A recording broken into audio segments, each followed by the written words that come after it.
한마디로 말해서 오늘은 대한항공 관련 몇 가지 소식과 오늘 있을 4차 촛불 집회에 관한 이야기를 전해드리겠습니다. 이완배 기자의 경제의 속살. 오늘은 신동엽의 시집에서 몇 편 읽어보겠습니다. 정선태 교수의 오늘을 읽는 책. 네, 오늘은 격동의 송파울 혹은 바른미래당에 대해 말씀드리겠습니다. 김성애 보좌관의 답정너. 네, 오늘은 난리가 난 부산일보, 모른 척하는 TV조선, 새 출발하는 KBS에 대해서 말씀드리겠습니다. 정상근 기자의 오늘 미디어. 김용민 브리핑. 잠시 후 시작합니다.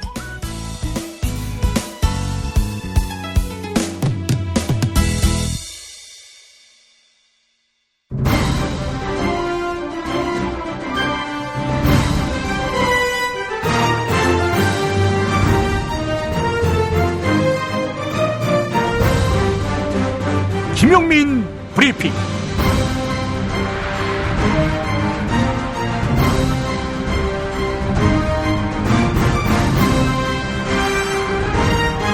(2018년 5월 25일) 금요일입니다. 실로 당혹스러운 아침입니다.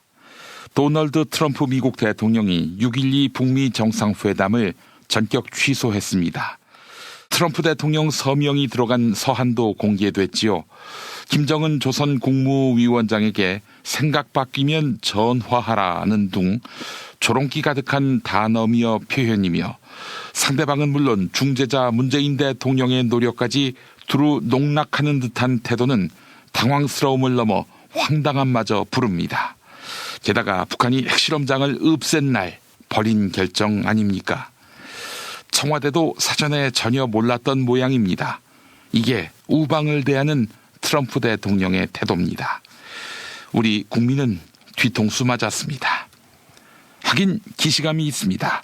1990년대 충유와 조선 핵개발 포기를 맞바꾼 조미 제네바 합의. 미국은 약속을 이행하지 않았습니다. 2000년대 역시 경제 지원과 조선 핵개발 포기를 맞바꾼 육자회담. 미국은 약속하고는 그 이튿날 다른 나라에 있는 조선 계좌를 동결했습니다. 발끈한 조선은 핵실험을 단행합니다. 조선의 핵개발은 잘못됐지만 핵능력 고도화의 최대 책임자는 미국임을 부정할 수 없을 것입니다. 이 상황 어떻게 풀어가야 할까요? 냉철한 현실인식이 필요합니다. 트럼프 대통령이 남북 분단 국면을 바라보는 우리 국민의 인식 수준을 따라오지 못하고 있다는 점, 이 점을 간파해야 합니다. 우리 국민이 바라는 평화로운 한반도에 대한 희망과 트럼프의 계산이 같지 않을 수 있습니다. 이게 무슨 얘기냐? 트럼프 대통령은 장사꾼이며 정치인입니다. 북미 정상회담을 거쳐 조미 수교까지 거침없이 진전시킬 경우 한반도의 군사 비용은 대거 줄어들게 될 것이고 따라서 미국 군산복합체는 더 이상 분단 장사를 못 해먹게 됩니다. 정치인으로서 한반도 평화를 달성한 미국 대통령이라는 영예가 더 이득인지 아니면 분단 상황에서나 가능한 군산복합체의 수익을 통해 경제 살린 미국 대통령의 이미지가 더 이득인지 계산기를 두드려 봤을 것입니다. 그리고 나서 북미 회담 전격 취소 카드를 집어들었을 것이라 생각됩니다. 이제 어떻게 해야 할까? 중재자 문재인 대통령의 어깨가 더 무거워졌습니다. 반발할 조선을 다독이고 반측슨 미국이 북미 협상 테이블을 박차고 나가지 못하게 붙잡아 두어야 합니다. 그런데 쉬운 일이 아닙니다. 변덕스러운 트럼프 뒷공무니만 따라가 봐야 답이 나올 리 없다는 점. 우리는 두 눈 뜨고 목격했습니다. 그런 의미에서 우리의 태도 변화도 필요해 보입니다. 한국 없는 동북아시아에서의 미국의 영향력이란 존재할 수 없다는 사실 또한 우리는 우선 트럼프에게 똑똑히 일깨워 주어야 합니다. 이미 문재인 대통령은 박근혜 때 굳어진 국제사회의 코리아 패싱 분위기를 일소하고 동북아시아 균형 외교의 중심축 지위를 회복했습니다. 미국이 횡포 부리면 중국과 가까워지고 중국이 막 나가면 또 미국과 친해지면 됩니다. 조선만이 아니라 우방 대한민국의 국민을 단체로 물먹인 이런 일에 대해 두 번 다시 꿈도 꾸지 못하게 할 결연함을 보여줘야 합니다. 이러려면 국내 냉전 세력, 분단 기생 세력과의 소모적인 힘 겨루기도 불가피합니다. 그런데 이건 문재인 대통령 대신 한반도 평화를 바라는 국민이 담당해 주어야 합니다. 문재인 대통령이 난관을 주도적으로 헤쳐나가도록 지지하고 성원하는 방식으로요. 그렇다면 국제사회에 대한민국 국민이 지금 누구에게 힘을 실어주고 있는지 분명한 신호를 보내야 합니다. 그때가 다가오고 있습니다. 광고 듣고 뉴스 간장부터 시작합니다. 야, 너 홍어 판다 그랬지? 팔지. 근데 홍어가 진짜 그렇게 몸에 좋아? 아니 끝내준다니까. 우리 엄마 관절염인데? 홍어. 나 숙취는? 홍어. 마누라 다이어트는? 홍어. 큰 이모 변비? 홍어. 작은 형 소화불량은? 홍어. 여동생 피부? 홍어. 큰 누나 주름? 홍어. 명절 때 선물은? 홍어라니까. 근데 비싸지? 열라 싸고 열라 맛있는 홍어가 있다니까. 어디? 알싸한 홍어. 1599-6456.com 혹은 1599-6456 전화 주문도 가능합니다.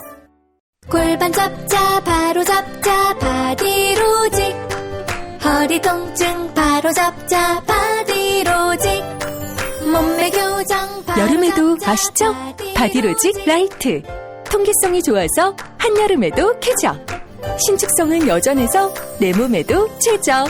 올여름도 자세가 좋아지는 골반 교정 타이즈 바디로직. 검색창에 골반 교정 바디로직 라이트. 어렵사리 화장실에 마주하고 보니 왜 그 시간이 그렇게 오랬나? 왜 학문에 그렇게 힘을 주었나? 힘을 주었다 하면 안 되겠구나, 야. 스르륵 나왔다 해야지. 어깨 동무하면서. 정말 만감이 교차하는 속에서 빅동의 추억, 미궁 장사랑에서 만나보시라요.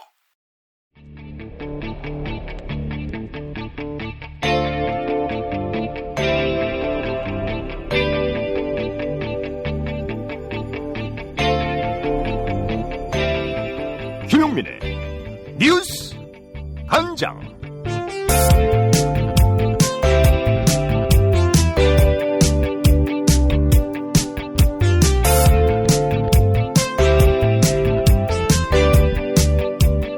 도널드 트럼프 미국 대통령은 왜 북미 정상회담을 취소했을까? 북한 김계관 최선희 외무상의 발언 때문일까? 그건 계기가 될 수는 있어도 본질은 아닐 겁니다. 자, 그런데 미국 국내 정치 상황 때문이라는 분석이 나왔습니다. 북미 관계의 급진전을 바라지 않는 미국의 매파, 즉 강경파에 대해 트럼프 대통령이 눈치를 보았다는 이야기인데요. CBS 라디오 김현정의 뉴스쇼에 출연한 경남대 북한학과 김동엽 교수의 발언 들어보시겠습니다. 그 트럼프 대통령이 사실 국내 정치적으로 놓고 보면 상당히 무리수를 두고 있다는 어떤 비난, 북미 정상회담에 긍정적이지 않거든요. 한 80%, 75% 이상이 부정적인 어떤 견해를 갖고 있는데다가 말하자면 트럼프 왜 이렇게 앞서가는 거야? 뭐 북한이 그렇죠. 북한을 예. 어떻게 믿고 저렇게 가는 거야라는 목소리가 많았다는 거예요. 예, 그렇습니다. 그런데다가 이제 실제 최선이라든가 김계관의 발언을 나오면서 이런 굴욕을 당하면서까지 할 필요가 뭐냐라는 비난, 또 어떻게 보면 뭐 요즘 노벨상 이야기가 많이 나오지 않습니까? 그래서 트럼프 개인적으로 어떤 그런 욕심을 부리는 무리수, 과도한 양보하는 거 아니냐는 어떤 우려의 목소리, 비난의 목소리가 공화당 내에서도 높아졌던 게 사실이거든요. 뭐 이런 측면에서 상당 부분 어떤 내부적인 어떤 문제, 그리고 또 한 가지는 어떤 뭐 여러 가지 음모론적일 수도 있지만 어떤 군산복합제라든가 이런 어떤 과정 내에서의 때 미국의 어떤 이익이 과연 이것을 이렇게 빨리 가는 것이 좋은가라는 어떤 여러 가지 문제 때문에 나름대로 저는 이런 것들이 속도 조절할 필요 있고 미국 내부 정치적인 어떤 문제가 있었기 때문에 조율의 어떤 준비 이런 것들이 안 되지 않았는가라는 게 이유는 거기에 있다고 생각을 하고 있어요. 사실 어떻게 보면 북한도 이것을 알지 못하고 붕괴의 핵실험장을 그렇게 하고 어떤 뒤통수 맞은 거 아니겠습니까? 우리도 마찬가지고. 그렇죠.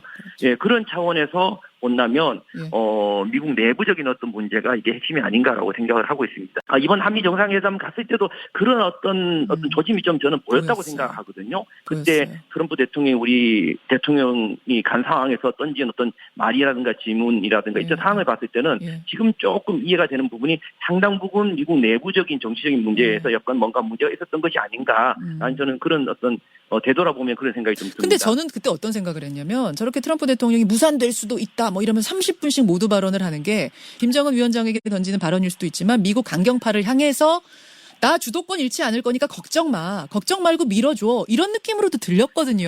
근데 그때 이 트럼프의 어떤 표정이라든가 말투를 보면요.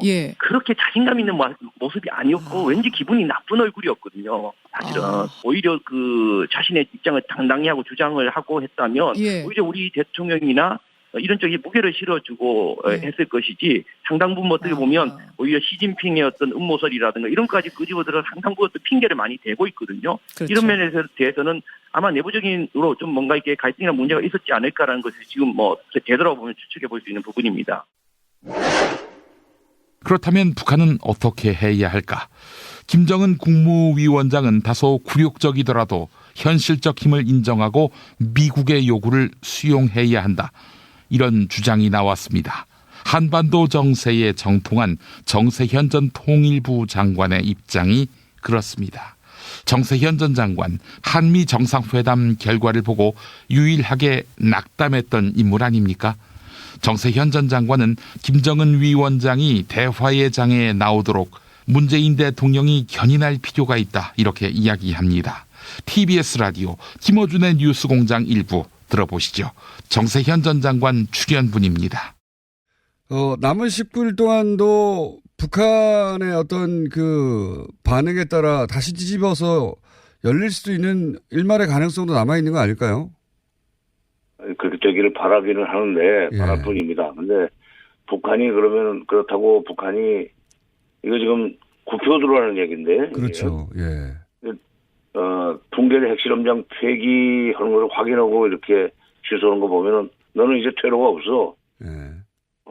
너는 이제 도관에든 쥐야. 국내적으로도 너는 지금 구표 정상회담에 나오는 수밖에 없어. 날짜는 좀 늦출 수 있어. 뭐 그런 얘기인데.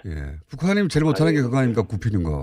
뭐 북한이 그렇게 할 수 있을까? 하여튼 이제 문 대통령이 정말 지금까지 방식으로는 안 되겠고 직접 대화하라고 했는데 북미 간의 직접 대화는 어렵고 이제 정상 간의 남북 정상 간의 직접 대화를 좀 해야 될 상황이 되지 않았나는 느낌입니다. 이제 결국 북한이 고개 숙이는 것이 아니고 남한 대통령 때문에 내가 회담에 나가준다 하는 식으로 변명할 수 있는 거리를 지금 대통령이 만들어 주셔야 될 것 같아요. 우리 대통령이. 문재인 대통령이요. 말씀을 그렇죠. 듣고 보니.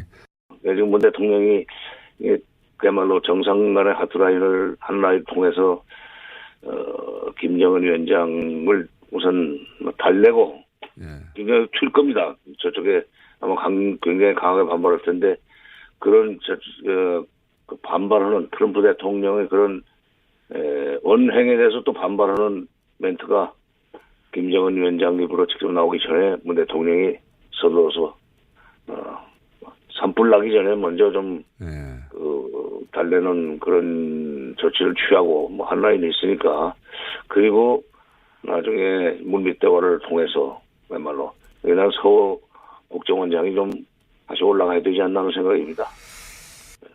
그 김정은 위원장이 트럼프 대통령에게 다시 전화하든지 편지를 하게 만들 수 있는 사람은 문재인 대통령밖에 없다. 그게 얼마나 어려운 일입니까, 근데.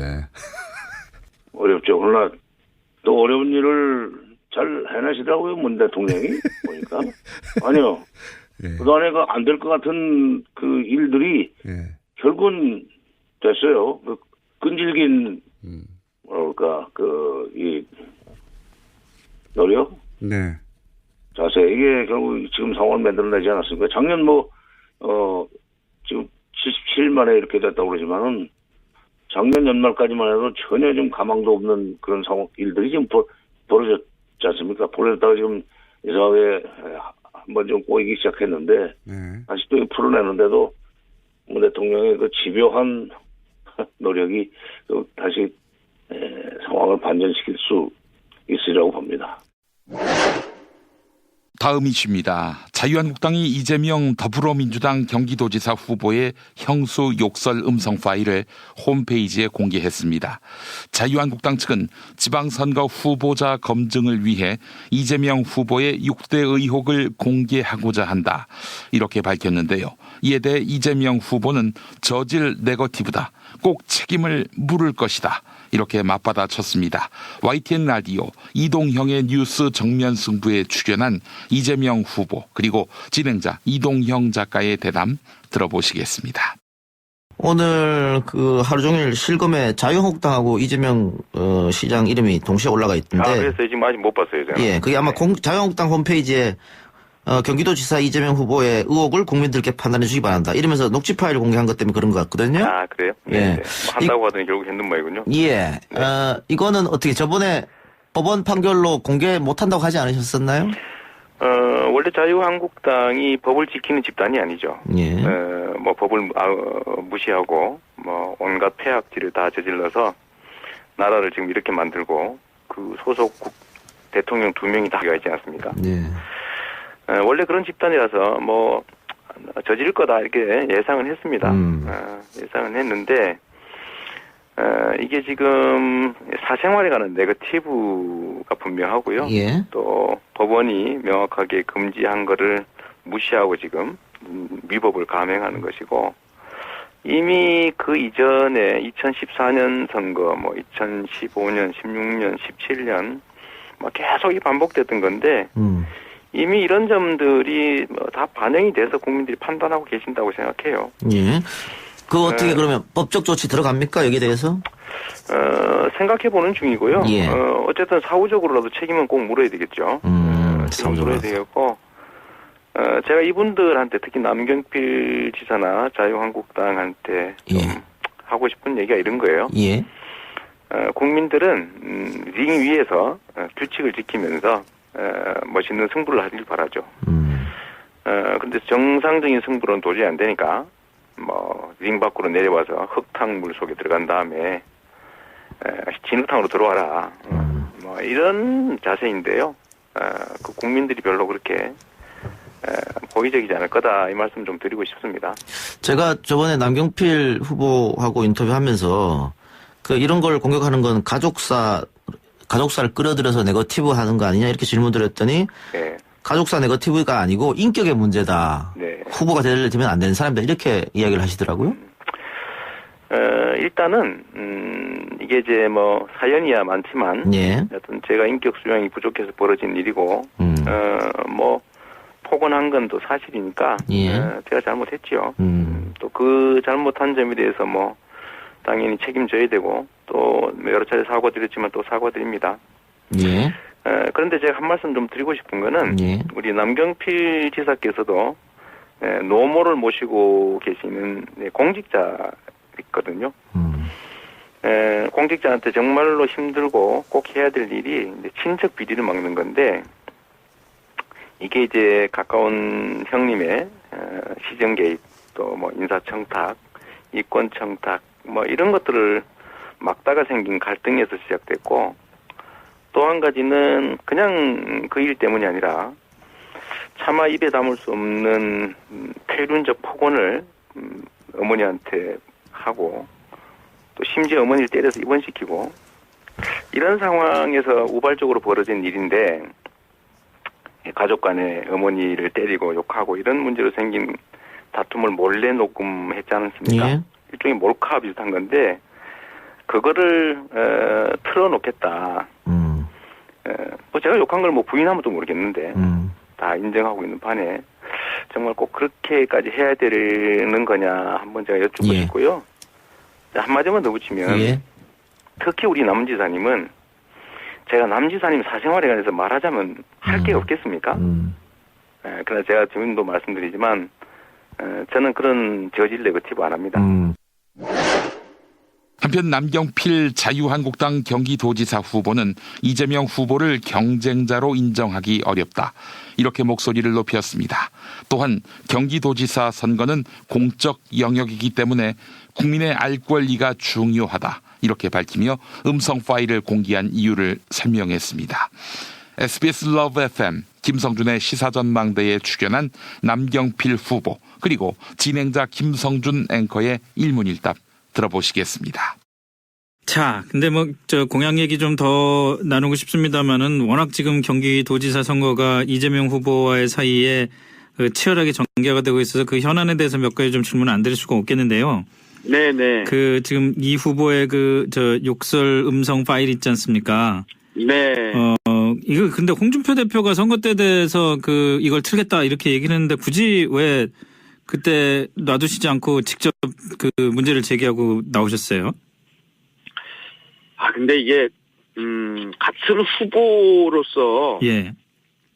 저도 여러 가지 흠이 있는 사람입니다만, 그 흠이 있음에도 불구하고, 이건 같이 후보로 경쟁하기가. 네. 인정하기가 참 어려운 정도의 그러한, 내용을 담고 있어서. 네.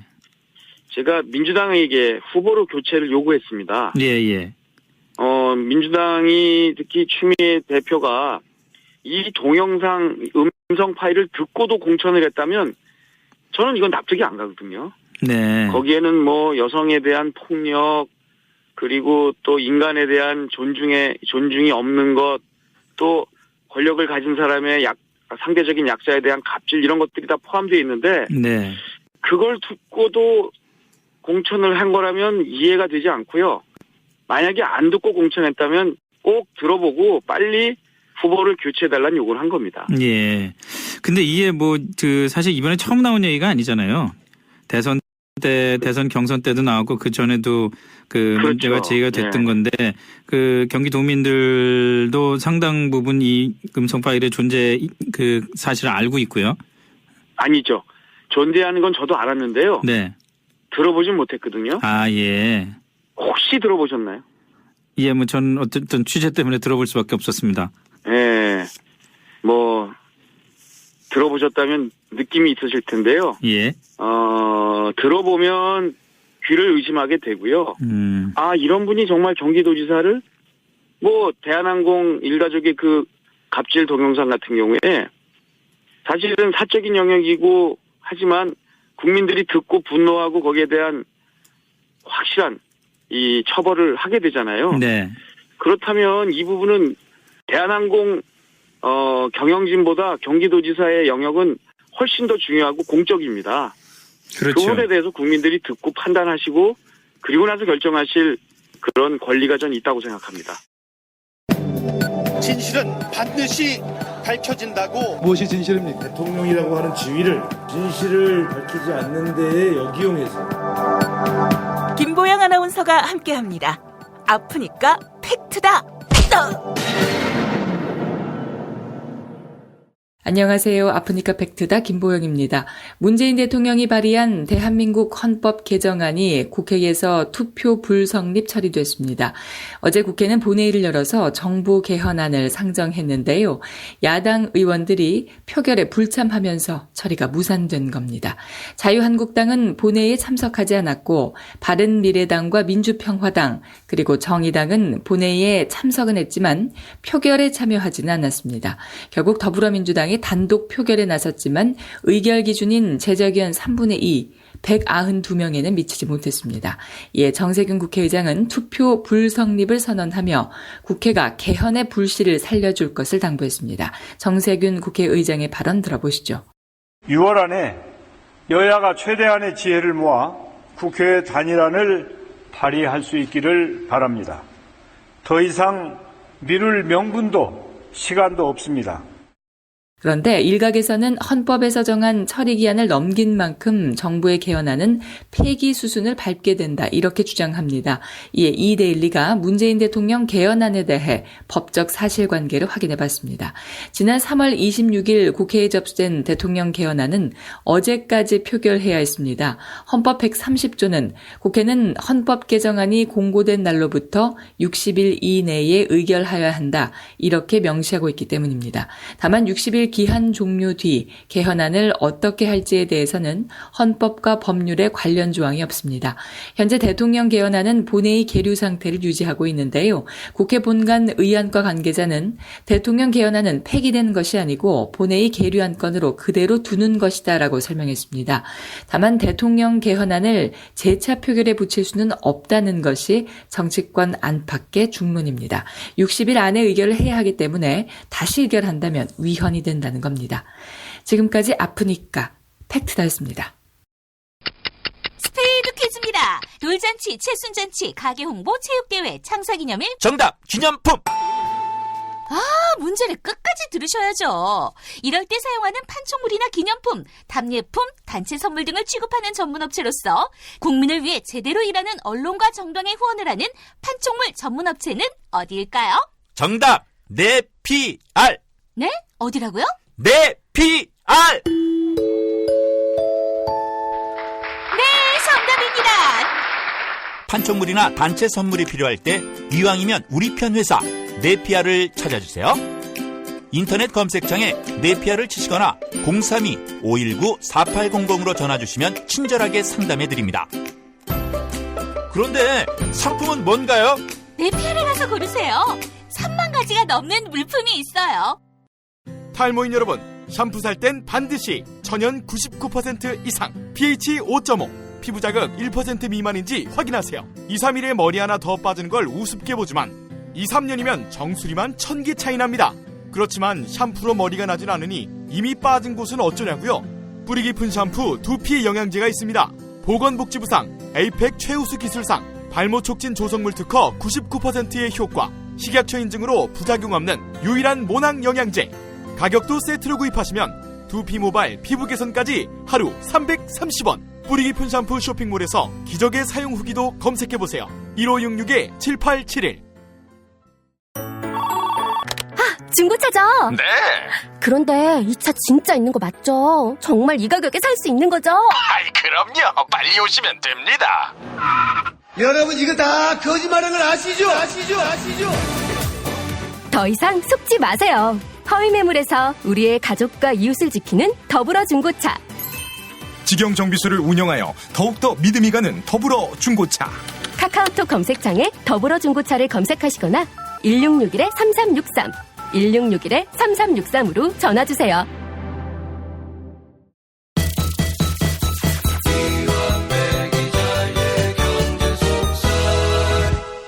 민중의 소리 이완배 기자 함께하겠습니다. 이완배 기자님. 네, 안녕하십니까. 네, 어제 대한항공 조현아 전 부사장이 또 경찰에 출석했습니다. 네, 3년 몇 개월 만에 출석을 했죠. 또 머리를 푹 숙이던데. 참. 맨날 사과는 엄청나게 잘합니다, 진짜요. 자, 그런데 어떻게 진정성은 없어 보이고 말이죠.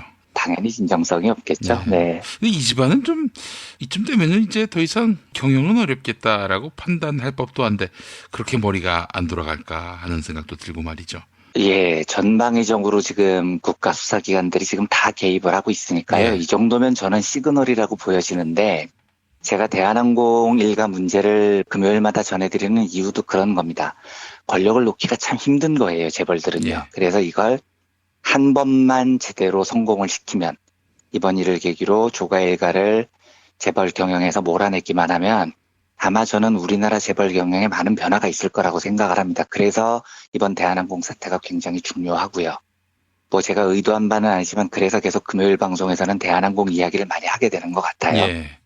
조금 다른 얘기지만 몇몇 청취자분들께서 최근 며칠 동안 대한항공 관련해서 상당히 긴 내용의 의견을 저한테 주시기도 하셨습니다. 그래서 오늘 4차 촛불 집회도 열리고 해서 대한항공 관련한 뉴스들하고 몇몇 청취자분들께서 저한테 전달해 주신 우려에 대해서 뭐 제 개인적인 이야기도 함께 한번 드려보겠습니다. 우선 대한항공 관련한 몇 가지 뉴스부터 좀 살펴보죠. 예. 이 집안 갑질에 대한 폭로가 지금 끊이질 않는데요. 엊그제 나온 뉴스가 이겁니다. 김용민 PD님께서 SNS로 링크를 걸어주셨던데 경향신문 단독 기사입니다. 방송사 대부분이 받아서 널리 알려진 보도이기도 하고요. 예. 조양호 일가가 사는 자택에 경비원 분들이 있습니다. 그런데 이분들 월급을 전부 한진그룹이 대고 있다고 해요. 이거부터 코미디죠.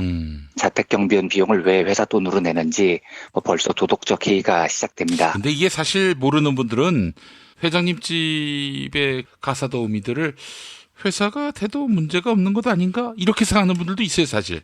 아니요, 전혀 다른 문제죠. 그렇죠. 그러니까 회장님 집의 가사도우미와 경비는 사적인 영역이고요. 그걸 회사 돈으로 내면 공사 구분이 엉망진창이 돼버리는 겁니다. 그러니까 벌써 이미 자택 경비원 비용을 회사 돈으로 냈다는 게 웃기다고 우리 마음에 판단이 돼야 돼요. 그런데 워낙 우리나라는 이걸 너무 재벌들이 자연스럽게 해왔기 때문에 그냥 그렇게 받아들이는 경향이 강하지만 합리적인 성향이 강한 서구 사회에서는 진짜 말도 안 되는 이야기인 겁니다.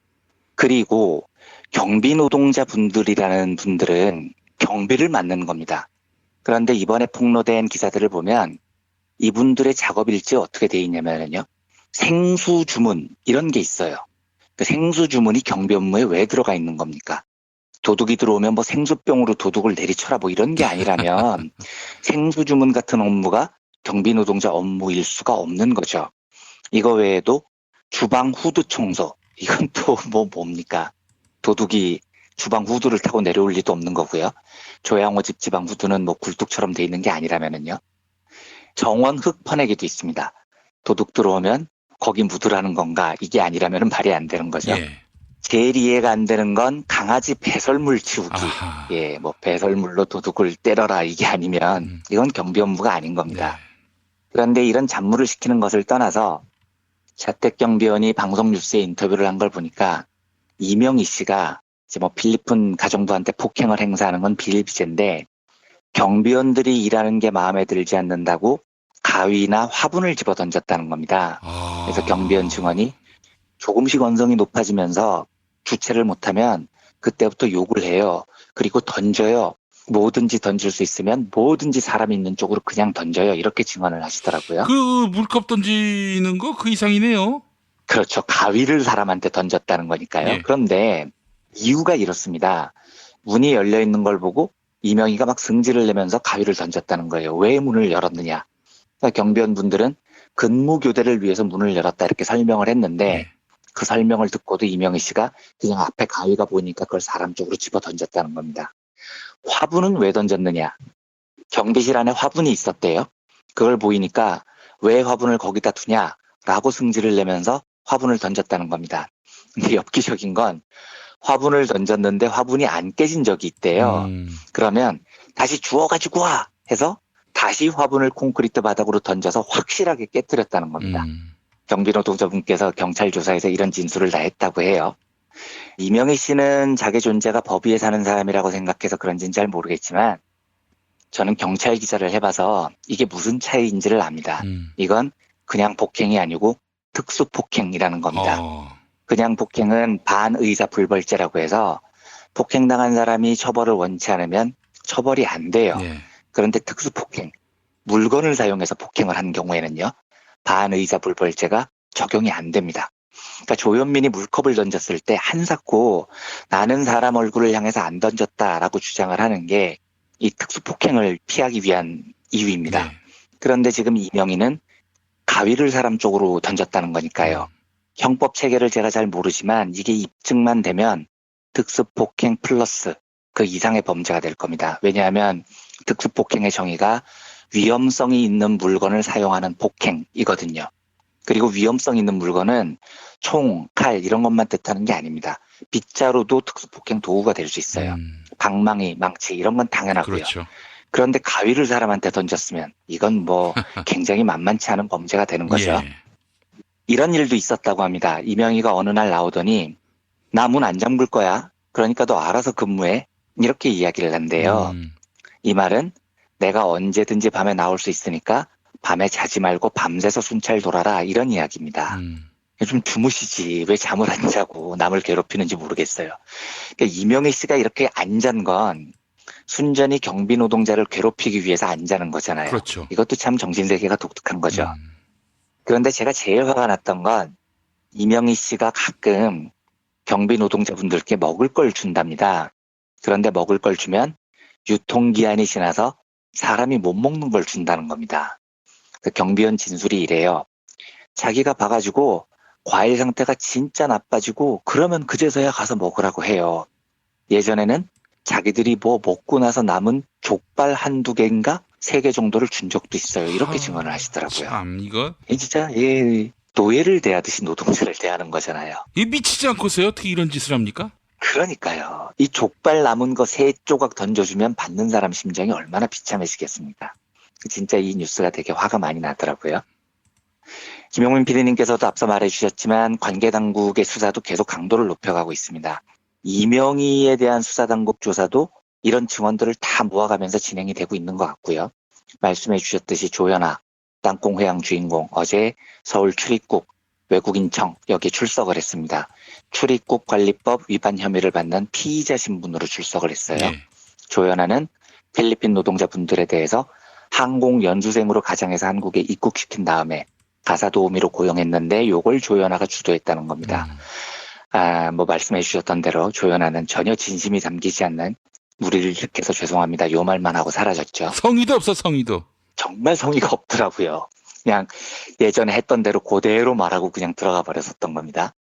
그리고 같은 날인 어제 남부지검이 한진빌딩 등등등 10여 곳을 압수수색했습니다. 요건 조양호 회장의 세금 탈루 의혹 때문에 압수수색을 한 겁니다. 평소 김프로께서 말씀해 주신 바에 따르면 압수수색에 들어갔다는 건 검찰이 탈세에 관해서 상당한 정황을 파악했다는 뜻일 겁니다. 기사를 보면 검찰이 비자금 조성 여부까지 혐의를 잡고 수사를 하고 있다고 하니까요. 이렇게 전방위적으로 수사기관이 조간의 일가의 갑질과 비리를 파헤치고 있습니다. 굉장한 신호인데 이제 조간의 일가만 이게 무슨 신호인지를 잘 모르는 것 같기는 하고요. 요까지가 이제 며칠 사이에 있었던 조간의 항공 일가에 대한 뉴스였고요.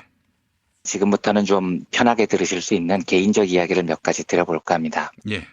아까 처음에 말씀드렸듯이 한 주 동안 저한테 이런저런 내용이 담긴 메일들이 몇 통이 왔어요.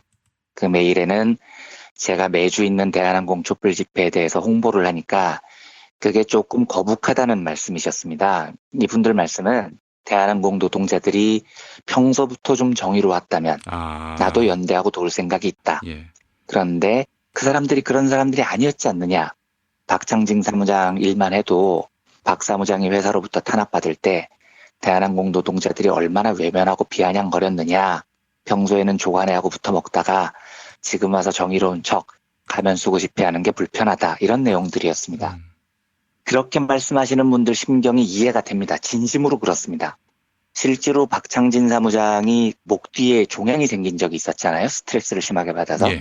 그때 박 사무장이 회사 익명 사이트 블라인드에 자기에 대해서 올라온 근거 없는 소문을 SNS로 공개한 적이 있어요.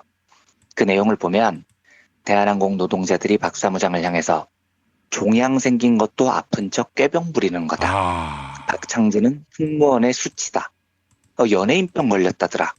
미꾸라지다. 제발 나가라. 당한 거 보면 불쌍하지만 편들고 싶지 않다. 이런 내용이 있었어요. 그리고 제가 제일 좀 처참하게 생각했던 건 조만간 미투 일어날걸? 이런 내용이 있었다고 해요. 그리고 박 사무장 목뒤 종양에 대해서 그 혹도 못 만든다고 고기 많이 먹어서 생긴 거라던데 뭐 이런 내용도 있었습니다. 이거 어떤 새끼가 만든 얘기일까요? 그렇죠. 화가 납니다. 이 동료들의 글이라고 보기에는 사실 좀 많이 처참해요. 그러니까 박창진 사무장께서 그때 그 글을 올리셨을 때 절절했던 심정도 확 느껴지고요.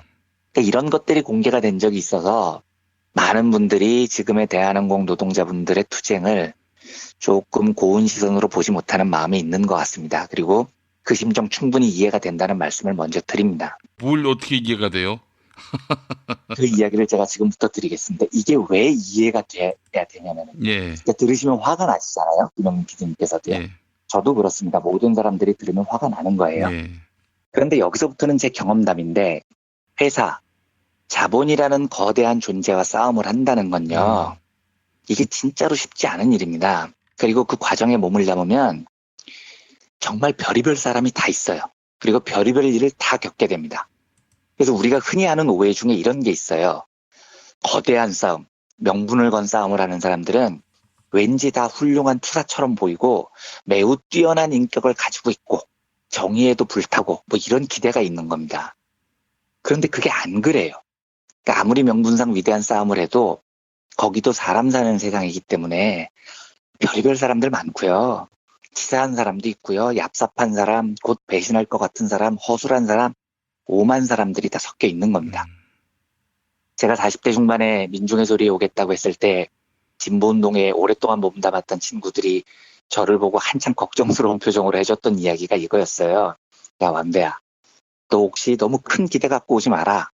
진보 진영이라는 곳이 대단한 사람들이 굉장히 명예로운 싸움만을 가득하게 하는 곳이 아니다. 이런 이야기를 해주더라고요. 그래서 제가 그 얘기를 듣고 깔깔 웃으면서 야, 내가 아무리 아둔해도 중고등학교 때 좋아했던 이성이 화장실 가는 거 보고 절망하는 그런 사람은 아니다. 이렇게 제가 웃은 적은 있습니다만 예. 이게 다 사람 사는 곳이라는 겁니다. 예를 들어서 아까 김영민 PD님께서 벌컥하고 화를 내셨으니까 제가 질문을 하나 드려보자면 처음에 국민TV 미디어 협동조합 만드실 때 그 정신이 참 위대한 거였지 않습니까? 박근혜가 당선되고 나서 정의와 진보의 편에 선 방송, 이걸 공중파에서는 기대하기 어려웠기 때문에 시민의 힘으로 협동조합을 만들어서 그 일을 해내자라는 훌륭하고 옳은 명분으로 일을 시작하신 거잖아요. 근데 제가 궁금한 건 실제로 해보시니까 어떠시던가요? 미협을 만들고 그 안에서 사람들과 부딪혀보면 느낌이 어떠셨습니까? 진짜로 옳은 명분과 정의감이 가득 찬 사람들이 다 모여가지고 굉장히 도덕적이고 믿음직하게 투쟁을 하는 그런 사람들만 가득하던가요? 아니면은 별의별 사람 다 있고 헐뜯는 사람도 있고 근거 없이 비난하는 사람도 있고 비열한 사람도 있고 어느 쪽에 가까웠었습니까? 경험상 그 이야기를 해보시면. 이거 뭐 다 사람 사는 동네라는 생각은 뭐 하고 시작을 했던 부분이고요. 왜냐하면 그 이전에도 제가 그 비슷한 그 이른바 대한미디어 경험을 한 바가 있기 때문에 큰 기대를 하진 않았지만은 다만 이제 저런 건 있었어요. 민주주의에 대한 환상을 버리지 못하고 이거 뭐 언론사가 뭐 어떤 특정한 개인이 소유할 수 있는 것도 아니고 또 소유해서도 안 되고 그런 의미에서 보자면은 집단지성으로 뭐 이런 여러 위기들 공동체의 위기들을 이겨낼 수 있을 거라는 믿음을 가져봤는데 뭐 한계가 있죠 사실. 근데 아직 뭐 희망을 접거나 이건 망했다, 이건 실패했다 이렇게 생각하지는 않습니다. 네, 저도 이제 그런 이야기를 하고 싶은데 실제로 제가 드리고 싶은 이야기는 막상 모여보면 실제로 현실은 기대보다 훨씬 더 낮을 때가 많다는 겁니다. 그렇다고 희망을 접어서는 안 되지만요. 우리가 멋지게 이런 말을 많이 하죠. 역사 속에서 민중의 힘을 믿고 그 거대한 정의로움에 몸을 맡겨서 도도한 진보의 흐름에 몸을 담자라고 말을 하는데 말은 멋지지만 현실에 들어와 보면요. 전혀 그렇지 않은 일이 비일비재합니다. 그게 현실인 거고요. 저도 과거에 일간지 기자할 때 싸움을 벌여보면 우리 편이라고 분류되는 사람들이 다 좋은 사람이 아닌 거예요. 거기에 윤영찬 같은 좋은 사람만 있는 게 아니고요. 별의별 사람 많습니다. 어떨 때는 자기 이해관계에 따라서 밀고를 하는 사람도 있고요. 그렇죠. 노조 들어와서. 그러니까요. 중요할 때는 저 뒤에 웅크리고 비겁하게 있다가 투쟁이 성공하면 뛰어나와서 내가 했어, 내가 공을 세웠어 이렇게 공치사하는 사람도 있습니다. 그런데 그게 사람 사는 세상의 일반적인 모습이고 투쟁을 할 때에도 그런 인간 군상의 모습은 사라지지 않아요. 제가 무슨 이야기를 드리고 싶냐면요. 그런 일들을 겪다 보면 사람에게 실망하고 사람에게 지치는 경우가 자주 있습니다. 그런데 이제 제 짧은 경험을 감히 주제넘게 이야기 드리자면 그럴 때 드는 실망감은 사람에 대한 실망에서 그쳐야 되더라고요. 그게 감정이 증폭돼서 사람에 대한 실망이 대의와 운동에 대한 실망으로 이어지면 운동 자체가 박살이 나는 일이 너무 많습니다. 내가 졌다 이 새끼들을 믿고 이런 일을 해야 돼? 이런 생각이 사람에 대한 실망이 운동 자체로 확산돼 버리면 운동이 그냥 허물어져 버리죠. 이제 그런 사람들이 대체로 사사로운 사람들이에요. 그러니까 이제 사사로움이 동기가 돼서 욕망이 동기가 돼서 그렇게 운동하는 사람들인데 사람에 대해서 실망해놓고 대의를 부정한다면은 그건 이제 사사로움 때문에 일을 했다라고 보는 것이 옳지 않겠습니까? 그렇습니다. 그러니까 그 사사로움을 버리고 사람에 대한 실망은 사람에 대한 실망에서 그쳐야 됩니다. 그래야 운동에 살 수 있습니다. 저 새끼 개새끼다. 그러고 말아야지. 우리의 운동 자체를 부정하면 안 되죠. 그러니까요. 그렇게 하고 끝내야 됩니다. 제가 이상한 거야 하고 끝을 내야 되죠. 그 다음엔 다시 운동에 집중을 해야 되는 겁니다. 제가 지난주에 그 이랜드 김경욱 위원장 스토리를 소개해드리면서 송곳이라는 웹툰 이야기를 드렸습니다만 그 만화를 다시 인용을 해보면 그 만화에 이런 대사가 나옵니다. 제가 진짜 좀 절절하게 동의하는 대사인데 송곳의 주인공이 이수인이라는 사람인데요. 김경욱 위원장을 모태로 태어난 만화 캐릭터입니다. 노조위원장이고 굉장히 정의롭고 굉장히 따뜻한 인물로 나와요. 노조위원장으로서 신뢰를 가득 받는 주인공입니다. 그런데 이분이 노무사 구고신, 노동운동가 또 다른 주인공과 이런 대화를 나눠요. 노조가 지금 보호를 해줘야 되는 인물이 있는데 그 만화 속에서는 황준철이라는 인물입니다. 근데 이 사람이 하청업체로부터 룸살롱에서 접대를 받은 거예요. 그런 이유로 회사가 접대받은 노동자를 자르려고 합니다. 이때 이수인 위원장이 찝찝한 표정으로 이렇게 말을 해요. 그 접대받은 황준철 씨 이야기인데요. 과장 따라서 간 거긴 하지만 접대를 받은 건 팩트고 접대를 받은 일이 그거 하나만 있는지도 확신이 안 들고요. 이렇게 말을 합니다. 그러니까 구고신 노무사가 됐든 그러니까 뭔 말을 하고 싶은 거요? 당신처럼 맑고 투명한 사람이 아니면 회사가 막 잘라도 된다는 거요? 이렇게 대꾸를 합니다. 이수인 위원장이 당황해서 그런 이야기는 아닌데 그 친구 여자친구도 있는데 그런 데서 접대받았다는 게 좀 이러면서 말을 얼버무립니다. 그러니까 구고신 노무사가 그런 이야기 맞구만 뭐 이러면서 이제 이 대사를 해요. 이봐요 이수인 씨 잘 기억하세요. 당신이 지키려는 건 황준철이 아니고 인간이요. 착하고 순수한 인간 말고 비겁하고 구질구질하고 시시한 그냥 인간. 우리가 지금 하려는 건 선한 약자를 사악한 강자로부터 지키는 것이 아니라 시시한 약자를 위해서 시시한 강자와 싸우는 거란 말이요. 이런 대사를 합니다. 저는 이 대사가 너무너무 마음에 와닿더라고요. 앞에 소개해드렸듯이 몇 분이 저한테 대한항공 이야기를 길게 메일로 보내주셨고 제가 아까 박창진 사무장의 SNS 내용도 소개를 해드렸지만 그 질문에 대한 제 주제 넘은 답은 이걸로 대신하겠습니다. 우리가 지키려는 건 너무나 선하고 너무나 옳은 사람들만 있는 게 아니라는 겁니다. 송곳의 대사처럼 좀 비겁하고 좀 구질구질하고 좀 시시한 사람들도 그러니까 우리가 살면서 매일 만나는 그런 사람들도 우리가 지켜야 되는 게 운동의 대의라는 거죠. 그래서 우리는 엄청나게 착하고 선한 약자를 엄청나게 나쁜 강자로부터 지키는 투쟁만 하는 게 아니고요. 시시한 약자를 위해서 싸우는 것이 우리의 투쟁이기도 합니다. 그게 우리가 사는 세상의 모습이라는 이야기를 드리고 싶은 겁니다. 그러니까 아무리 시시해 보여도 아무리 좀 나빠 보여도 그 민중들의 삶이 우리하고 같은 약자라면 함께 싸울 수 있어야 됩니다. 저는 그렇게 믿어요. 사람에게 치이고 다소 실망이 있어도요. 보호받아야 할 권리가 있는 인간이라면 함께 손을 잡고 연대를 통해 싸워나가는 겁니다. 그러면 그 사람들도 변하면서 인류는 진보하고 발전하는 거죠. 그러니까 많은 분들이 제기하셨던 대로 어쩌면 제가 진실은 잘 모르겠지만 오랫동안 대한항공 노동자분들 중에 꽤 많은 분들이 불의에 침묵했을 수도 있습니다. 근데 그게 설득이 될지 모르겠지만 우리 사는 모습인 겁니다. 그리고 그분들이 이제 떨쳐 일어나서 불의의 침묵을 깨기 시작했다면은요. 기꺼이 그 싸움을 위해서 연대할 수 있어야 된다고 저는 그렇게 생각을 해요. 그래서 한 번 더 홍보를 드리겠습니다. 오늘 오후 7시 반 이번에는 장소가 보신각이던데요. 4차 촛불 집회가 열립니다. 부디 많은 분들이 함께 해주셨으면 좋겠습니다. 지켜야 될 사람, 지키지 않아야 될 사람들을 우리가 선별하는 게 아니고요. 보호받아야 될 사람들이 있다면 그 사람들 중에서 조금 시시한 사람도 있고 조금 비겁한 사람도 있고 우리 세상 사는 게 다 그런 겁니다. 하지만 그 약자들의 연대 속에서 사람들을 깨쳐나가면서 더 좋은 세상을 만들자고 의견들을 모아나가는 거죠. 그런 연대의 마음들을 많이 담아주셨으면 좋겠다는 바람을 담아서요. 오늘은 대한항공에 관한 여러 소식들과 제 개인적인 생각을 가볍게 말씀드리는 시간을 가져봤습니다. 그 촛불 집회 당시에 1,700만이 모였다고 하지 않습니까? 1,700만들을 하나하나 인사검증을 해가지고 당신 저기 접대받은 적 있어? 세금 제대로 냈어? 미투 있어 없어? 당신 말이야. 그 전과가 얼마야? 이거 물어보고 저 촛불 들게 하진 않았거든요. 그럴 수는 없는 겁니다. 그렇죠. 우리가 뭐 이런 부조리나 혹은 뭐 부정에 대해서 관대하자 이런 얘기는 아니지만 촛불 들 사람 따로 있고 저항할 사람 따로 있고 그런 건 아니란 얘기 아니겠습니까? 그렇습니다. 그걸 입증해봐라고 말하기 전에 함께 싸우자라고 하면서 싸우면서 설득해가는 과정이 저는 더 중요하다고 생각을 합니다. 예, 알겠습니다. 자, 이원배 기자님 한 주 동안 고생하셨습니다. 네, 감사합니다. 안녕하세요. 민중예술이 아나운서 정혜림입니다. 여러분, 그거 아세요?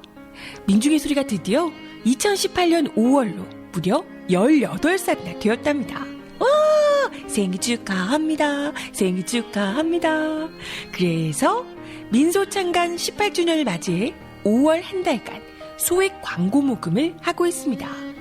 그간 갖은 압박을 이겨내고 지금까지 살아남은 우리 민중예술이에게 응원의 강구 부탁드려요. 만날 배고프고 코 찔찔 흘리던 저희 민중예술이를 관심과 애정으로 이만큼 키워주신 많은 분들께 진심으로 감사 인사드리고요. 앞으로도 변함없이 정론직필하는 언론다운 언론, 당신의 가장 든든한 친구가 되겠습니다. 소액 광고 문의 전화 1877-1264 1877-1264 민중의 소리.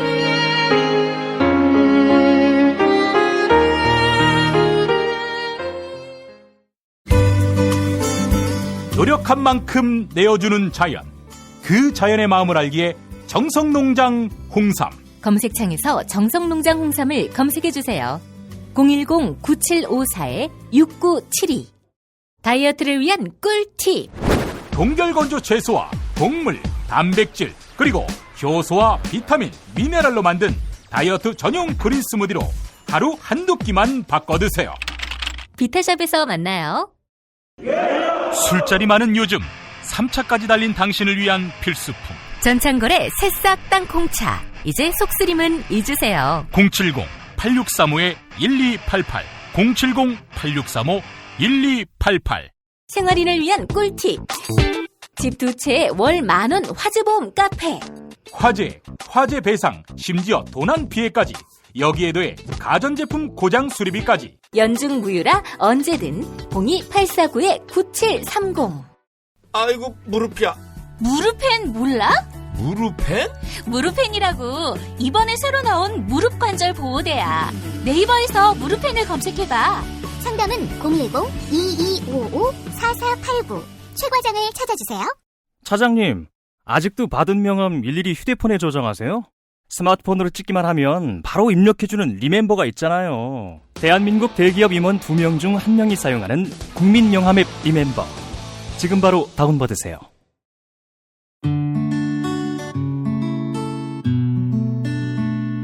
당신과 내가 좋은 나라에서 그 정의로운 나라 그곳에 산다면 난 그냥 좋아서 웃기만 할 거예요.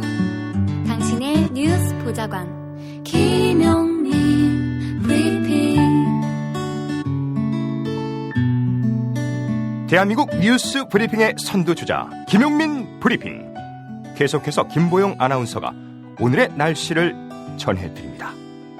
날씨를 전해드리겠습니다. 오늘은 전국에 가끔 구름이 많이 끼고 제주도는 밤부터 비가 내릴 것으로 보입니다. 내일 새벽까지 제주도의 예상 강수량은 20에서 50mm입니다. 아침 예상 기온은 서울 14도, 대전 13도, 광주 14도, 대구 15도입니다. 낮 기온은 서울 25도, 춘천과 전주 26도, 부산은 24도로 예상됩니다. 미세먼지 농도는 전국에서 아침에는 나쁨, 낮에는 한때 나쁨 단계를 나타낼 전망입니다. 여기는 대한민국 브리핑 1번지 김용민 브리핑입니다.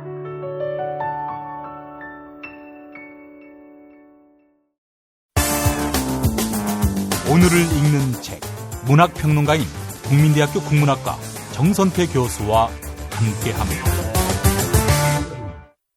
국민대학교 한국어문학부 국어국문전공 정선태 교수님 함께하겠습니다. 교수님. 네, 안녕하세요. 네, 자 오늘 시가 있는 금요일입니다. 네, 어떤 시를 고를까 매주 목요일만 되면은 고민이 깊습니다. 예. 오늘 특강을 다녀오다가 플래카드를 보니까 노무현 대통령 서거 9주기에 봄이 온다라고 적혀 있어요. 남북 공연할 때도 큰 제목이 봄이 온다였죠. 그리고 어떤 주간지에서는 봄이 왔다라고 제목을 잡기도 했는데 예. 한반도의 봄이 그렇게 쉽게 올 것 같지는 않은데 상황을 봐서는 그럼에도 봄맞이는 준비를 해야 할 것 같습니다. 이런저런 생각을 하다가 신동엽 씨 전집에서 제 심정을 잘 표현하는 시 몇 편을 찾았습니다. 읽어드리겠습니다. 처음엔 봄의 소식입니다. 1970년에 창작가 비평에 실린 시인데요.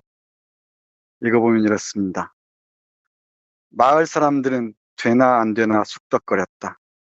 봄은 발병 났다카니 봄은 위독하다카니 눈이 휘둥그레진 수소문에 의하면 봄은 먼 바닷가에 갓 상륙해서 동백꽃 산모퉁이에 잠시 쉬고 있는 중이라는 말도 있었다.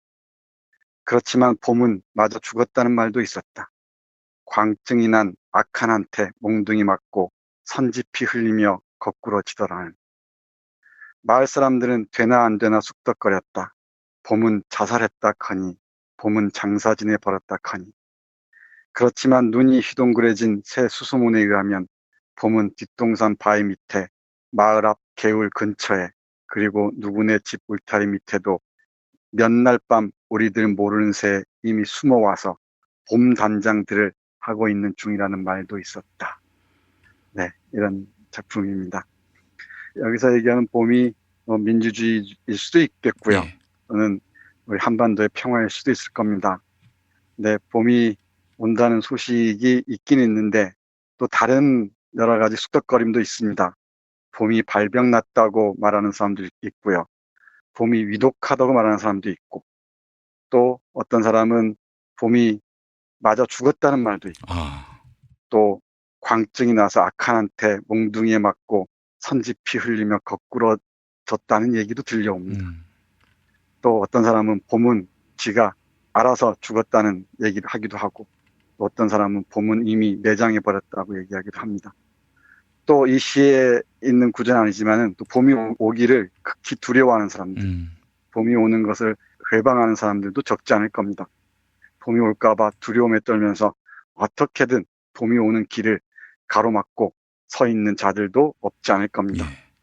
그렇지만 시인은 뒷동산 바위 밑에, 마을 앞 개울 근처에, 그리고 누구네 집 울타리 밑에 우리들 모르는 새에 이미 숨어왔다고 얘기를 합니다. 봄 단장을 하면서 어디선가 봄이 오고 있다고 시인은 얘기를 하네요. 한반도의 평화를 봄이라고 바꿔서 얘기한다면은 이 신동엽의 봄의 소식이란 시가 절절하게 와닿습니다. 딴 길로 셀까봐 좁았으면 치게 되는데 제가 세상 물정을 잘 몰라서 그런지 모르겠지만 70년 만에 오는 봄다운 봄이어서 그렇게 쉽게 오지는 않으리라는 걸 알면서도 왜 이렇게 마음이 조마조마한지 참 알다가도 모르겠습니다. 신동엽이 봄의 소식에서 얘기하듯이 어디선가 정말 우리들 마음 저 구석에서 한 걸음씩 다가오고 있다는 것을 확인해 봤으면 좋겠습니다. 이 시 참 좋죠. 예, 그렇습니다, 교수님. 70년에 쓴 시인데 지금 우리의 심정을 어떻게 이렇게 잘 대변하는지 모르겠습니다. 남북관계 개선을 바라는 마음에서 쓴 시는 아니었겠죠? 아마 그럴 수도 있습니다. 민주주의일 수도 있고 남북 평화일 수도 있을 겁니다. 왜냐하면 신동엽은 남북 화해에 관해서 많은 시들을 썼거든요. 대표적인 게 껍데기는 가라 같은 거 보면은 쇠붙이가 다 사라지고 다 보섭이 되는 세계. 그리고 아사달과 아사녀가 만나서 중립의 초래청에서 부끄럽게 맞절하는 모습을 그렸었어요. 그리고 신동엽 씨의 핵심이 중립국인데 어디에 간섭도 받지 않는 어떤 전쟁도 원하지 않는 그런 한반도를 원했었는데 그런 맥락에서 보자면 한반도의 평화를 기린 시라고 볼 수도 있을 것 같습니다. 시인의 의도가 어찌됐든 지금 여기에 맥락에서 읽어내는 게 우리에게는 더 깊은 의미가 있을 것 같습니다. 조금 비치적거리더라도 뭔가 좀 삐걱거리더라도 진중하게 그리고 우리의 마음을 모아서 봄이 오기를 기다려야 할 것 같습니다. 봄에 관련된 시 한 편 더 보겠습니다. 봄은이라는 제목입니다. 봄은 남해에서도 북녘에서도 오지 않는다. 너그럽고 빛나는 봄의 그 눈짓은 제주에서 두만까지 우리가 디딘 아름다운 논밭에서 움튼다. 겨울은 바다와 대륙 밖에서 그 매운 눈보라 몰고 왔지만 이제 올 너그러운 봄은 삼천리 마을마다 우리들 가슴 속에서 움트리라. 움터서 강산을 덮은 그 미움의 새부치들 눈 녹이듯 흐물흐물 녹여버리겠지. 네, 이 봄은이라는 시를 보면은 앞에서 읽었던 봄의 소식도 이 남북의 평화를 바라는 마음이 담겨 있다는 것을 알 수 있습니다. 이 마지막에 봄이 움터서 강산을 덮은 그 미움의 새부치들 눈 녹이듯 흐물흐물 녹여버리겠지라고 말하지 않습니까? 그 미움의 새부치들은 남북을 적대 상태에서 헤어나지 못하게 하는 무기일 수도 있고 깊은 원한의 감정일 수 있을 텐데 이런 것들 다 녹이는 정말 봄다운 봄이 오기를 간절히 바라고 있는 시인의 마음이 고스란히 드러나 있습니다. 그리고 중요한 것은 우리의 마음이고 우리의 성원이고 우리의 끊이지 않는 지지일 것이라고 저는 생각을 합니다. 이런 시를 골라내는 제가 오늘따라 참 대견스럽습니다. 이 시가 어떻게 무의식 중에 딱 떠올라서 전집을 뒤져봤더니 눈에 보이네요. 요 맥락에서 한 편 더 읽어도 괜찮겠죠? 밤은 길지라도 우리 내일은 이길 것이다 입니다. 제목이 좀 길죠? 밤은 길지라도 우리 내일은 이길 것이다. 지금이 어쩌면은 아슬아슬한 밤인지도 모르겠습니다. 앞에서는 봄이라고 말씀드렸는데 이제 새벽을 앞둔 가장 짙은 밤인지도 모르겠다는 생각을 하게 되네요. 읽어보겠습니다. 말 없어도 우리는 알고 있다. 내 옆에는 내가, 내 옆에는 또 다른 가슴들이 가슴 태우며 한 가지 염원으로 행진. 말 없어도 우리는 알고 있다.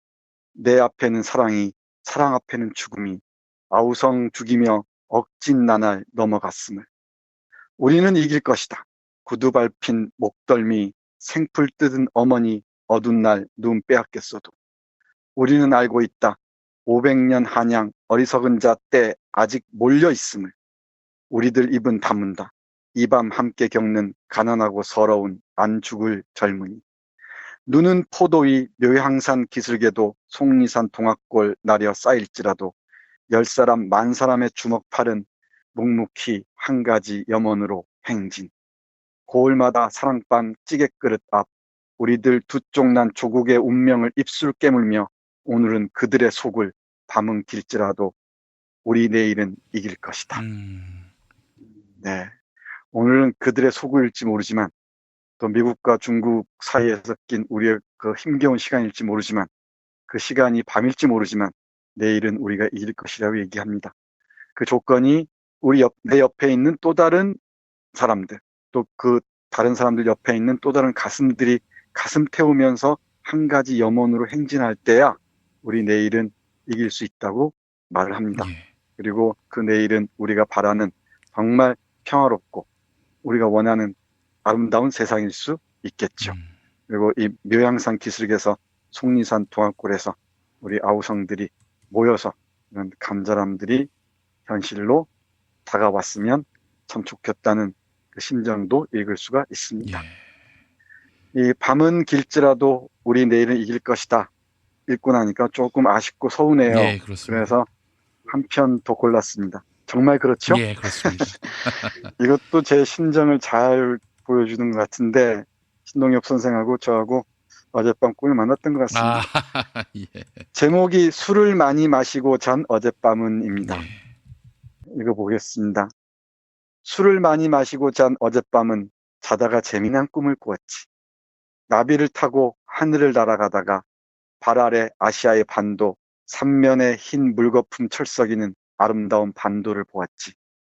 그 반도의 허리 개성에서 금강산 이르는 중심부엔 폭심리의 완충지대, 이른바 북쪽 권력도 남쪽 권력도 아니 미친다는 평화로운 논밭. 술을 많이 마시고 전 어젯밤은 자다가 참 재미난 꿈을 꾸었어.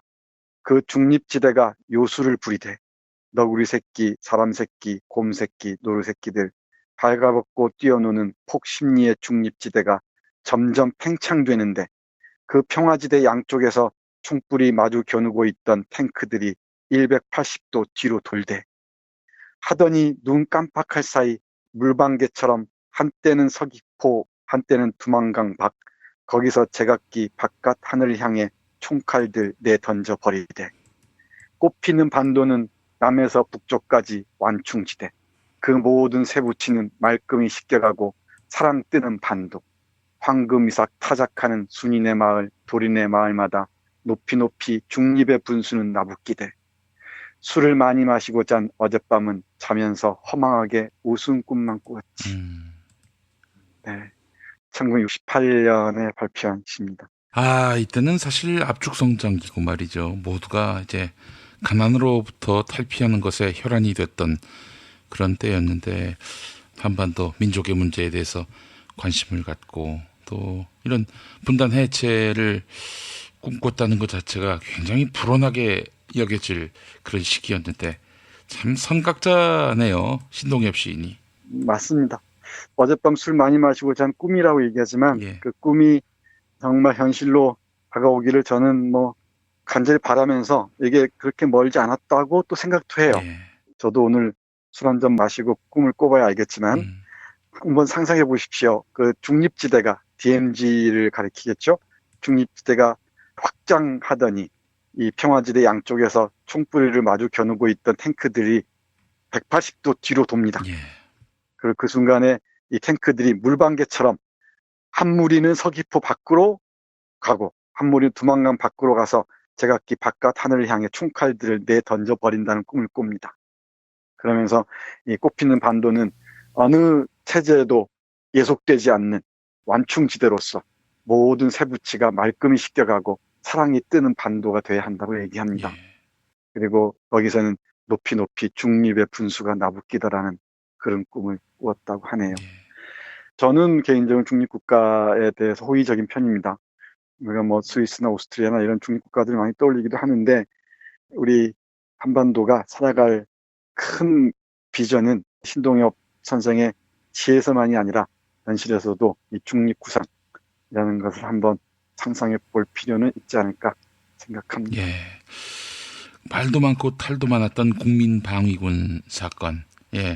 한국전쟁 당시에 남자들을 끌고 가가지고 전투를 하는 것도 아니고요. 그냥 보급품 없이 겨울에 얼어서 또 굶어서 죽은 그분들이 바로 국민방위군 아닙니까? 전쟁 와중에도 비리를 저질러서 나라를 위해 나갔던 사람들이 굶어서 얼어서 죽는 이런 참상. 그 당시 신동엽 시인도 다행히 목숨을 건졌지만 여기서 큰 병을 얻은 걸로 알고 있습니다. 네, 맞습니다. 그 국민방위군 사건의 이면을 보다 보면은 지배층 또 고위 장성급들이 얼마나 부패하고 타락했는지를 고스란히 알 수 있습니다. 우리 젊은이들을 전쟁터에 내보낸다는 명목으로 차출해서는 굶주림과 추위 속으로 내몰았죠. 그 얼마나 죄 없이 죽어갔습니까? 이런 국민방위뿐만 아니고 얼마 전에 말씀드렸던 보도연맹 사건도 마찬가지입니다. 다른 사상을 가지고 있다는 이유로 민간인들을 얼마나 많이 죽었습니까?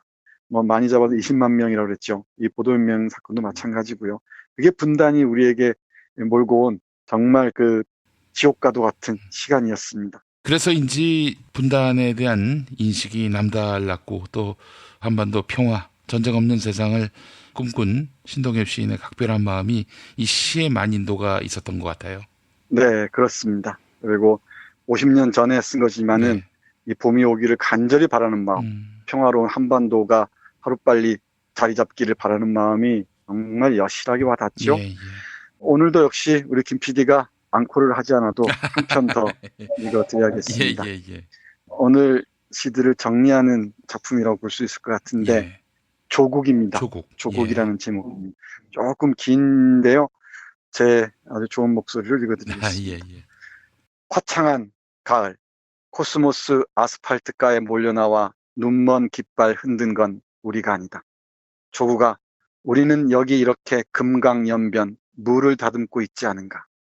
실록 피는 5월, 서부 사람들의 은행 소리에 홀려 조국의 이름 들고 진주 코걸이 얻으러 다닌 건 우리가 아니다.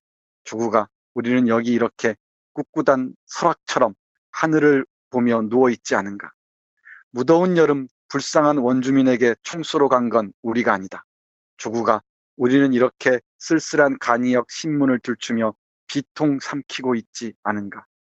그 멀고 어두운 겨울날 이방인들이 대포 끌고 와 강산에 이마 금그어 놓았을 때도 그 벽 핑계 삼아 딴 나라 차렸던 건 우리가 아니다. 조국아, 우리는 꽃피는 남북 평야에서 주림 참으며 말없이 밭을 갈고 있지 않은가. 조국아, 한 번도 우리는 우리의 심장 남의 발톱에 주어본 적 없었나니 슬기로운 심장이여 돌 속 흐르는 맑은 강물이여 한 번도 우리는 저 높은 탑 위 왕래하는 아우성 소리에 휩쓸려 본 적 없었나니 껍질은 껍질끼리 싸우다 저희끼리 춤추며 흘러간다. 비 오는 오후 버스 속에서 마주쳤던 서러운 눈동자여 우리들의 가슴 깊은 자리 흐르고 있는 맑은 강물 조국이여 돌 속의 하늘이여 우리는 역사의 그늘 소리 없이 뜨개질하며 그날을 기다리고 있나니 조국아 강산의 돌 속 쪼개고 흐르는 깊은 강물 조국아 우리는 임진강변에서도 기다리고 있나니 말없이 총기로 더럽혀진 땅을 빨래질하며 샘물 같은 동방의 눈빛을 키우고 있나니. 네, 조국이란 시였습니다. 긴 설명은 하지 않아도 다 아실 줄 압니다.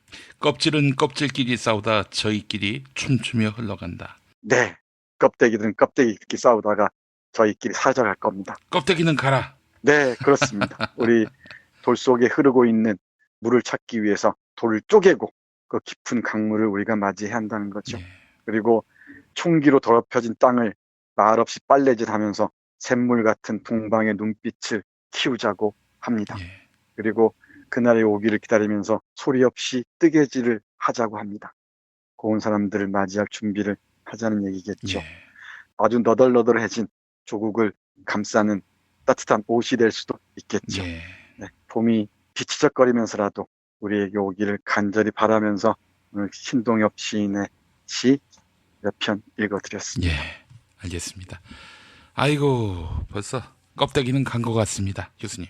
네, 방심하시면 안 됩니다. 완전히 사라지는 걸 우리가 두 눈으로 똑똑히 볼 때까지는 우리 마음을 놓아서는 안 될 줄 압니다. 반만년을 굴림해온 껍데기들이니까. 알겠습니다. 자, 교수님 오늘 말씀 감사합니다. 네, 고맙습니다.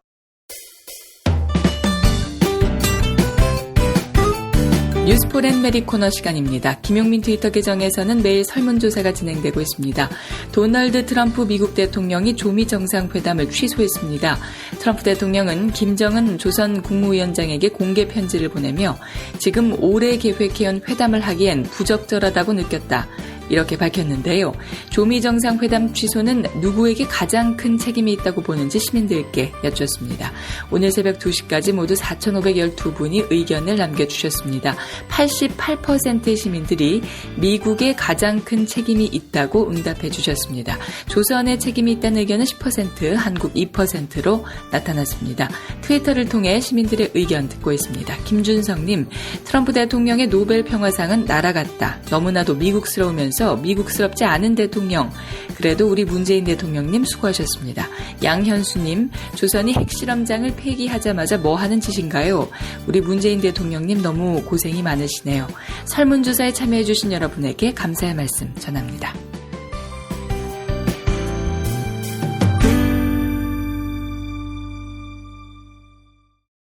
탄핵 때문에 뭐 이야기를 전달을 하려고 해도 길을 막고 듣질 않아요.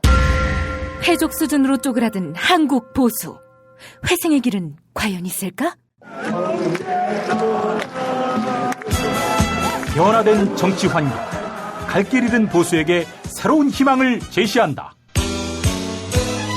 애국 보수의 화려한 부활과 집권을 위한 본격 가이드, 김용민의 신간, 보수를 지켜라.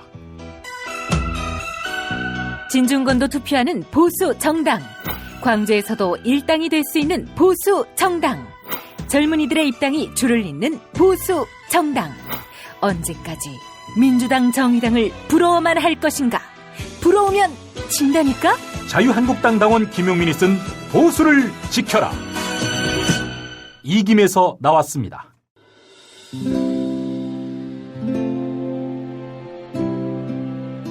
우리가 목사님은 우리 남북 관계에 있어서도 큰 정기를 마련해 주셨습니다. 늦봄 문익환 목사 탄생 100주년. 민주화와 통일운동을 위해 11년 4개월간 옥고를 마다하지 않은 행동하는 양심. 오늘 우리가 누리고 있는 이 민주주의 또 문익환 목사님 덕분이 아주 큽니다. 그가 24년 동안 살았던 서울 강북구 인수봉로 통일의 집이 6월 1일 문익환 통일의 집 박물관으로 거듭납니다. 사람들이 이렇게 항상 북적북적 이렇게 했던 공간이라 아버지한테만 아니라 우리 모두들한테 굉장히 큰 의미가 있는 통일의 역사를 기억하며 통일의 길을 모색하는 문익환 통일의 집 박물관 기념사업 추진위원으로 함께해 주시겠습니까?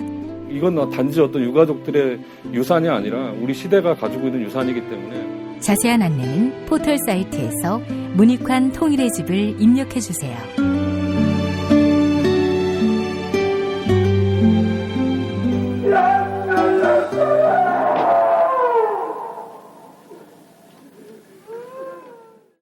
돌 김용옥 선생의 마가복음 강해로 여러분을 초대합니다. 이 마가복음이라는 게 대단히 중요합니다. 왜냐하면 복음서의 원형이기 때문에. 원형. 매주 일요일 아침 11시 서울 서대문구 충정로 20 서울 지하철 충정로역 9번 출구 앞에 있는 벙커원에서 돌과 만나세요. 율법을 믿으시겠다고? 신약이 율법의 완성이라고? 얼어빠질 그따위 기독교 내 입 앞에서 제발 입도 뻥끗 터지지 말아요. 그런 소리는. 벙커원 교회 일요일 예배를 겸하는 이 자리. 돌이 진리와 생명이었던 예수를 원형 그대로 복원합니다.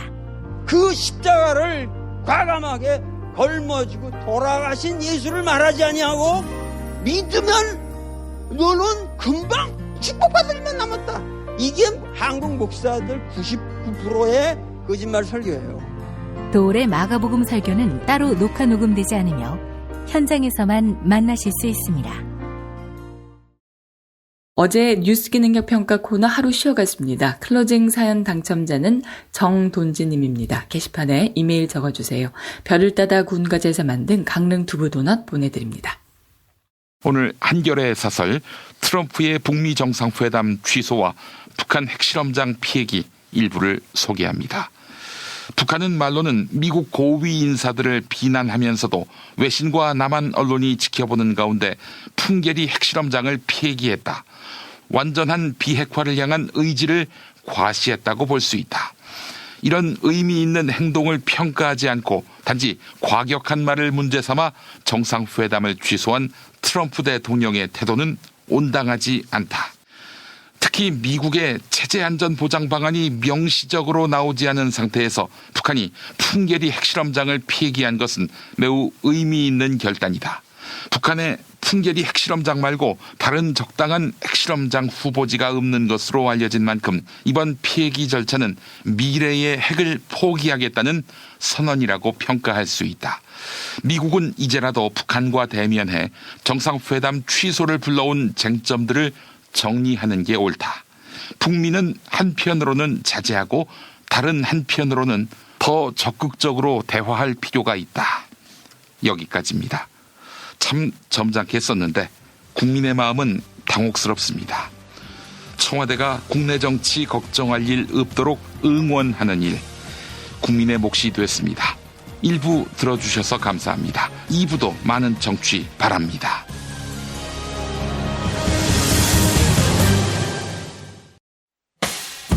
김용민 브리핑과 함께한 시간 어떠셨어요? 다음 시간에도 보다 바르고 알차며 즐거운 정보로 여러분을 찾아가겠습니다. 팟캐스트 포털 팟빵에서 다운로드하기, 구독하기, 별점 주기, 댓글 달기로 응원해주세요. 잊지 마세요. 다운로드하기, 구독하기, 별점 주기, 댓글 달기.